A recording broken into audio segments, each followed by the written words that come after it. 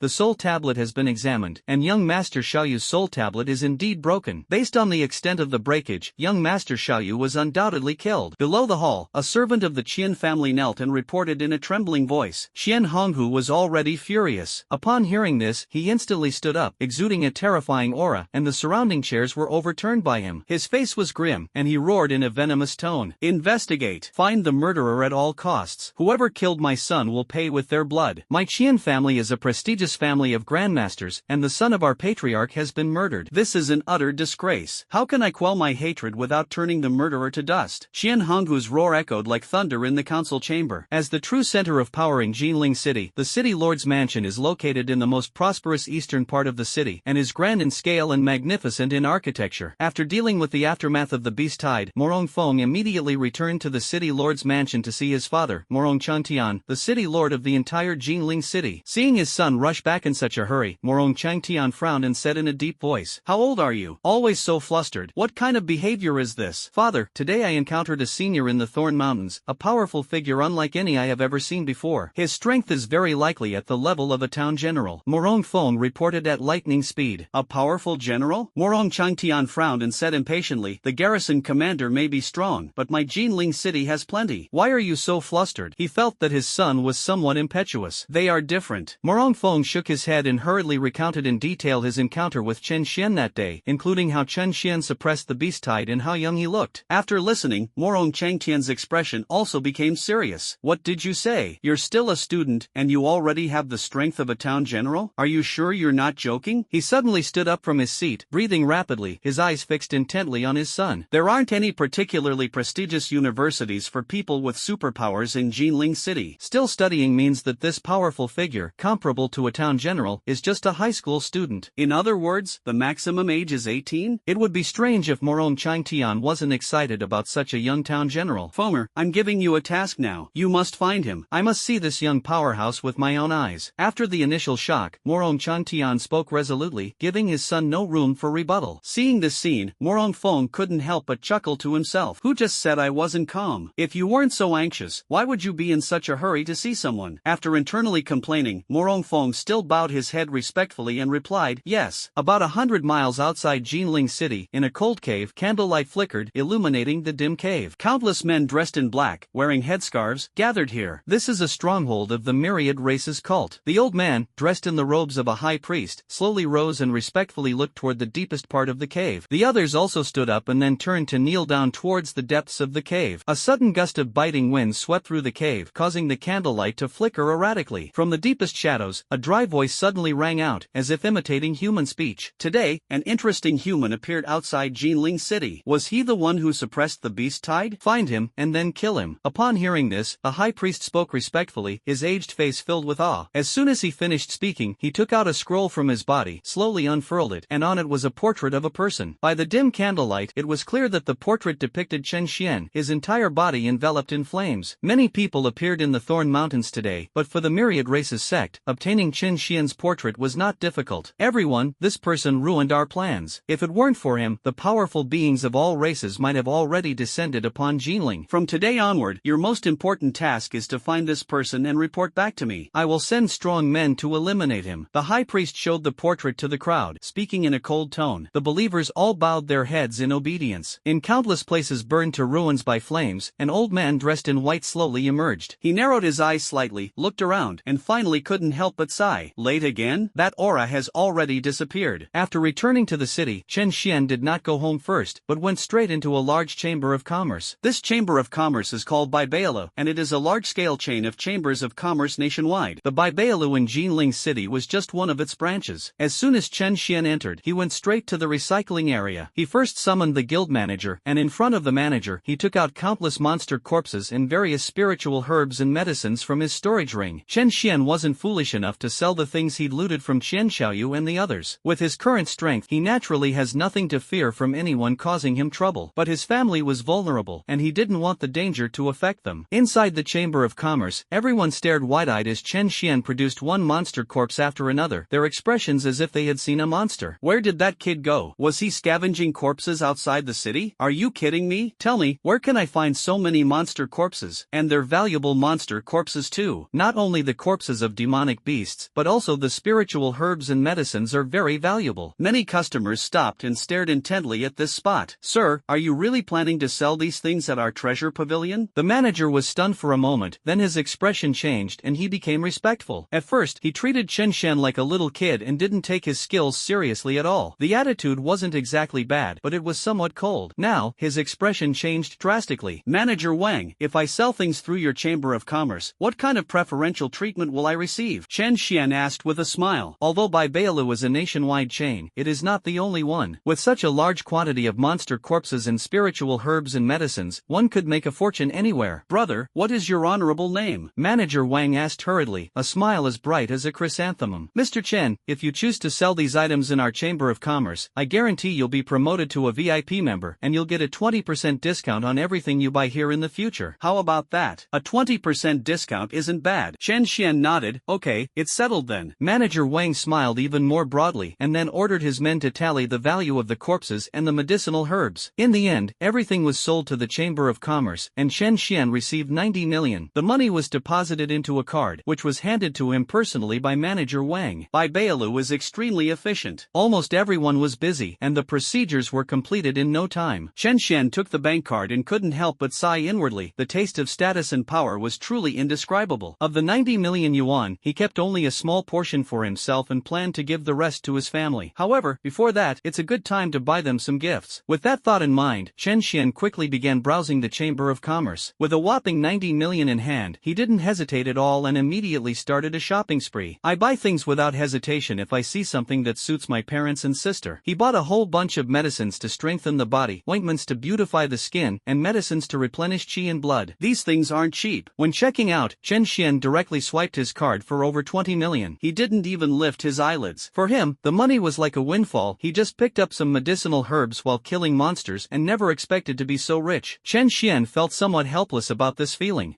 That's too easy. Before I've even truly experienced the joys of being rich, I've already lost interest in money. When he paid the bill and left, he left behind envious glances from everyone. When will I be able to become a strong person like him? TSK, this young man must be very powerful to have killed so many demonic beasts. One customer couldn't help but exclaim in surprise, his tone tinged with envy. The female shop assistant was even more unrestrained, directly fantasizing, if I could marry him, I would definitely give birth to 10 or 8 monkeys for him. Upon hearing this, Manager Wang curled his lip and sneered. Forget it, stop dreaming. He easily made nearly 100 million. Don't you even know if you're worthy of him? How could such a powerful figure possibly look down on you? Back home, Chen Xian took out all the things he had bought and handed them to his parents and sister. Chen Fei, the younger sister, stared wide-eyed. She first looked at the various pills and clothes in her arms, then looked up at her brother, her face full of shock. She hesitated for a moment, then carefully said, "Brother, you didn't go to rob someone, did you?" The mother, Lin Fangxia, also put down her housework, picked up an outrageously expensive dress, and stared at her son in disbelief. Father Chen Yuanshan pushed up his glasses, put down the newspaper, and stared at the expensive watch on his wrist, unable to come back to his senses for a long time. Hearing his sister's words, Chen Xian smiled, reached out and gently patted the little girl's head, saying in a slightly annoyed tone, "Do you think I'm that kind of person? Don't talk nonsense." After saying that, he quickly explained, "Actually, I just happened to go out of the city today. I was lucky and killed some ferocious beasts and found some precious medicinal herbs, which I sold for some money." Although Chen Xian spoke of it casually, but his sister Chen Fei and parents still stared at him in shock, their eyes widening. Leave the city to hunt monsters? The mother, Lin Fangxia, realized what was happening, and the dress she was holding fell to the ground. She quickly stepped forward, stroked her son's cheek, and asked with concern, "Xiao Xian, are you alright? Are you injured? I heard it's very dangerous outside the city." Chen Xian felt a warmth in his heart and shook his head, saying, "Mom, I'm fine. Look, I'm perfectly alright, aren't I?" Lin Fangxia wanted to say a few more words, but then the father mother, Chen Yuanshan, spoke up. Alright, honey, Xiao Xian has grown up and knows how to behave. He's back safe and sound, so stop worrying. As he spoke, he looked at Qin Xian, pondered for a moment, and then said, Xiao Xian, I heard that something terrible has happened outside the city, and many people have died. Now that you're back safe and sound, try not to go out so easily in the future. It's okay if you didn't do well on the college entrance exam. We don't need any glory or expectations for our children to succeed. As long as the whole family is safe and sound, your mother and I are content. Lin Fangxia quickly chimed in. Yes, it's too dangerous outside. And with your F-level talent, you don't need to compare yourself to others. Staying alive is the most important thing. The couple were clearly worried that their son was under too much pressure and might do something foolish. Chen Xian felt a warmth in his heart, smiled, and nodded in response. Mom and Dad, I understand. Don't worry, I won't put myself in danger. As long as you are strong enough, no danger is insurmountable. Hearing him say that, Chen Yuanshan and Lin Fangxia were relieved. They understood Chen Xian's personality very well. Since my son has said so, there shouldn't be any problem. Chen Fei, however, looked at her brother with some confusion and asked, puzzled, Brother, don't you need to be at least a martial artist to leave the city? How did you manage to get out? Chen Xian chuckled and teased her. What's so special about being a mere martial artist? Your brother here is a grandmaster. You're just bragging. Chen Fei pouted and couldn't help but roll her eyes. How old is my brother? How could he possibly be a grandmaster? Let alone Chen Xian having only F-level talent. It's unlikely he could even have S-level talent. Chen Xian knew she didn't believe him, but he was too lazy to say more. He took out a few more things from his body and handed them to his family. Those were 3 jade pendants worn close to the body, also purchased from Baibaolu. However, these jade pendants are made of special materials that can store the special power of superhumans. These are self-defense items I prepared for you. You must wear them close to your body, Chen Xian instructed. The 3 of them took the jade pendant. Although they were curious, they didn't doubt it after hearing what was said and put it around their necks. Faced with his family's unwavering trust, Chen Xian couldn't help but smile. Seeing his parents' and sister's casual attitude, he felt both amused and exasperated. They probably didn't know that these jade pendants were valuable items. Each piece is worth 5 million, making them extremely valuable. In addition to the original defensive abilities, Chen Xian also infused his own strange fire. If a family member is in danger, the strange fire within the jade pendant will immediately erupt. In other words, this is not only a defensive treasure, but also a weapon with extremely high lethality. Xiao Xian must be hungry. I'll go cook some food first. Lin Fangxia smiled as she looked at the clothes and jewelry piled on the sofa. This child is way past the age of liking luxury goods, yet he still buys these things. However, as she walked into the kitchen, she couldn't help but think about which piece of jewelry she would try on later. Those earrings look pretty. That evening, the family indulged in a rare treat, eating monster meat, something they almost never ate before. There were also various precious ingredients, all of which Chen Xian bought on the side. Since we have enough money, we naturally can't let our parents live a hard life. At first, Chen Yuanshan would criticize his son, feeling that his son had started to squander money and didn't know how to manage his finances. But after taking his first bite of the monster's flesh, he never spoke again. The family sat happily around the dining table. The television in the living room was playing the daytime news. The gist of the story is that a beast tide suddenly broke out outside Jinling City, and a mysterious powerful figure appeared and directly suppressed the beast tide. It's all thanks to this mysterious expert, otherwise I can't even imagine what would have happened to Jinling, Lin Fangxia said with lingering fear. Once the beast tide breaches the city walls, countless people will die. Chen Yuanshan sighed. To suppress the beast tide single-handedly, such a powerful person is considered a figure in Jinling. We can only watch from afar. Chen Xian smiled and casually said, your sons may not be much weaker than him. His parents were unaware that the mysterious powerful figure they spoke of was actually himself. Lin Fangxia smiled and said, yes, Mom believes you. Chen Yuanshan nodded. Everyone has their strengths. My son is the most outstanding in terms of intelligence and knowledge. Alright,